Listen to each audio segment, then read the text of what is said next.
good, Boxing World BFV? We back in the building. Hit you with another one, too. Shout out to everybody for the well wishes and everything. Still going through a little something, but, you know, keeping the chin down, eyes up, and we bobbing and weaving through it. So anyway, man, wanted to give you a quick preview of an Australian lightweight title fight for Harry Garside. This is a bronze medal winner for Australian country, obviously, and that's coming out of that 2020 Olympics. He's a guy that's had a so-so amateur career, but grabbing a medal in the Olympics is just, it's kudos. And he's going up against a Sudanian fighter fighting out of Australia, current resident of Australia, and this dude is 4-1. His name is Manuer. Matet. I'm hoping I pronounced that correctly. I'm trying to get better with these names. But this might be a scrap, man. This and both these dudes deserve their flowers. First, let me get that out the way. This is a 10-round fight.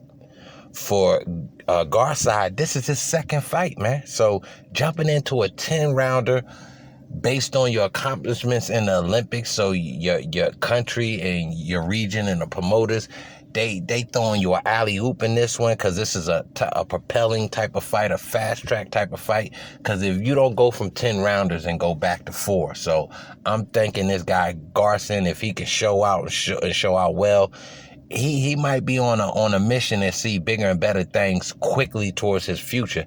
But just looking at the card in itself, it's a hardcore guy's card, you know what I mean? But it's a card that can be appreciated because you can find those hidden gems, as I like to say, on a card like this. I'm liking this guy Blake Wells, a light heavyweight. He could possibly go up against this guy Paulo Coso.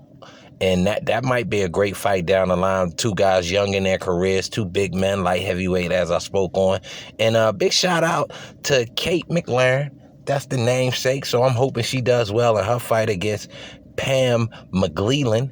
And that's a welterweight fight. So these ladies are getting their opportunities on a small card like this, but it's a midweek card, so they might actually catch a couple eyeballs on this type of card. And again, it's a regional card, so it's people that are familiar with the area, so I'm sure they might be able to bring a few of their fans into this arena that these guys are fighting in. But again, this main event is the real standout on the card. Big respects, can't say it enough. 10-rounder for two guys that are combined still within a 7-fight range. So, but again, if you're looking at the clips that I was able to share with you, both these guys looking like they punching pretty hard.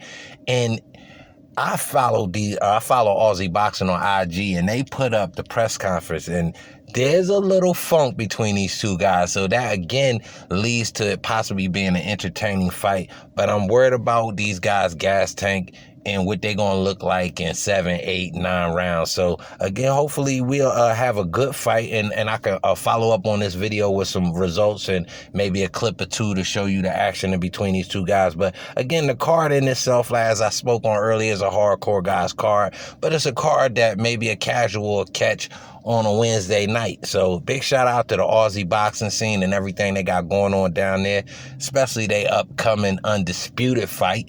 And that's just a good look for everything going on down under. And I'm gonna continue giving them they shine on my platform when they putting out good fights in my estimation. So big shout out to everybody across the boxing world, man. Do me a favor, hit that like, subscribe, definitely drop a comment, share the video, hit that notification bell, man. We back, we here, we working, you know what it is.